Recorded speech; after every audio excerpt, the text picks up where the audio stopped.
জানা যায় অসম্ভব সুন্দরী ছিলেন আজিজান বাই। নর্তকী হিসেবে খ্যাতি ছিল তার।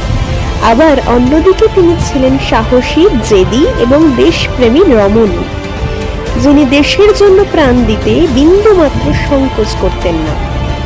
শোনা যায় তিনি কাজ করতেন স্পাই হিসেবে। ইংরেজদের খবর স্বাধীনতা সংগ্রামীদের কাছে পৌঁছে দিতেন তিনি নিজেও ছিলেন একজন স্বাধীনতা সংগ্রামী।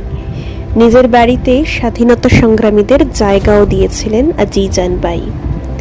ইতিহাস বলছে তিনি একজন ইংরেজ জেনারেলকে গুলি করে হত্যা করেছিলেন। তিনি প্রমাণ করেছিলেন তার দেশপ্রেম। তবে স্বাধীনতা দেখে যেতে পারেননি আজিজান বাই। ব্রিটিশদের হাতে নিহত হন তিনি। ভারতীয় ইতিহাসের পাতায় উল্লেখিত না হওয়া নাম আজিজান বাই, যাকে ঘিরে রয়ে গিয়েছে শুধুই রহস্য।